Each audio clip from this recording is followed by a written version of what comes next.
তেজস অত্যন্ত সফল বিমান, সে ব্যাপারে কোনো সন্দেহ নেই। সেফ, অ্যাকচুয়ালি সফলের থেকে বড় কথা হচ্ছে সেফ, সুরক্ষিত বিমান।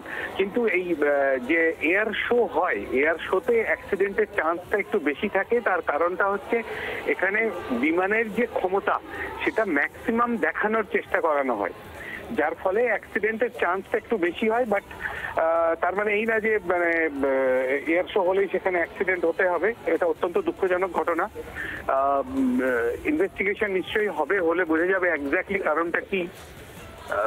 নর্মালি এয়ার শো গুলোতে যে বিমানের যে অ্যারোব্যাটিক্স দেখানোর যে লিমিটেশন, সেটা ম্যাক্সিমাম এক্সিবিট করা হয়, প্রদর্শনীর জন্য নিয়ে যাওয়া হয়। তো যার ফলে কি হয়, পাইলটরা চেষ্টা করেন তাদের সর্বোচ্চ যে কুশলতা সেটা দেখানোর।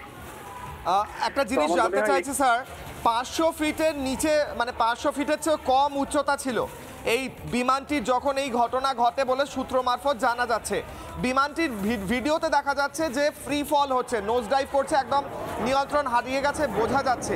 এটা কি যান্ত্রিক ত্রুটির জন্য, নাকি পাইলটের জাজমেন্টের কোনো ত্রুটি থাকতে পারে, নাকি এই ম্যানুভার করতে গিয়ে গন্ডগোল হয়ে গিয়েছে? মানে পসিবিলিটিটা জানতে চাইছি। এক্ষুনি এগুলো ডাইরেক্টলি কিছু বলা যাবে না। 500 ফিটের নিচে মানে এয়ার শোতে কি করা হয়, এয়ার শোতে যে ম্যানুভারেবিলিটি সেটা সাধারণত দর্শকদের চোখের সামনে করানো হয়, সেই জন্য লো অল্টিটিউডেই এগুলো বেশি করানো হয়ে থাকে। এবং সেখানে কি করে কন্ট্রোল ফেল হলো কিংবা কি থেকে হলো, এটা এই মুহূর্তে এইভাবে শুধুমাত্র বাইরে থেকে একটা ছবি দেখে বোঝা মুশকিল। অনেক ধন্যবাদ।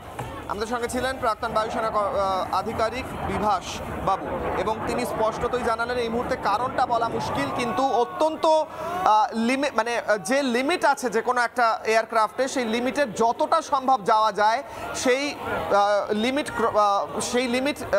লিমিট পর্যন্ত গিয়ে এই ম্যানুভারগুলো করা হয় বা এই কসরতগুলো করা হয়। তাই জন্য কোথাও একটা যেন চান্সেস থাকে এরকম ঘটনা ঘটার। কিন্তু যদিও তেজাসের ট্র্যাক রেকর্ড অত্যন্ত ভালো এবং তেজাস অত্যন্ত সফল এবং সুরক্ষিত একটি যুদ্ধ বিমান, এবং শত্রুপক্ষের কাছে জম বলা চলে, তারা ভয় পায় এই যুদ্ধ বিমান দেখে। কিন্তু এই ঘটনা কিভাবে ঘটলো সেটা এই মুহূর্তে বায়ুসেনা খতিয়ে দেখছে। আরো নানা ধরনের কন্টেন্ট দেখার জন্য লাইক করুন, শেয়ার করুন আমাদের ফেসবুক পেজ, সাবস্ক্রাইব করুন আমাদের ইউটিউব চ্যানেল।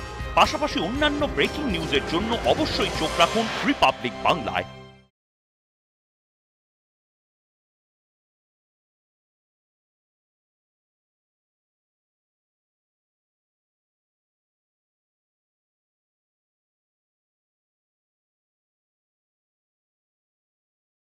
নানা ধরনের কন্টেন্ট দেখার জন্য লাইক করুন, শেয়ার করুন আমাদের ফেসবুক পেজ, সাবস্ক্রাইব করুন আমাদের ইউটিউব চ্যানেল।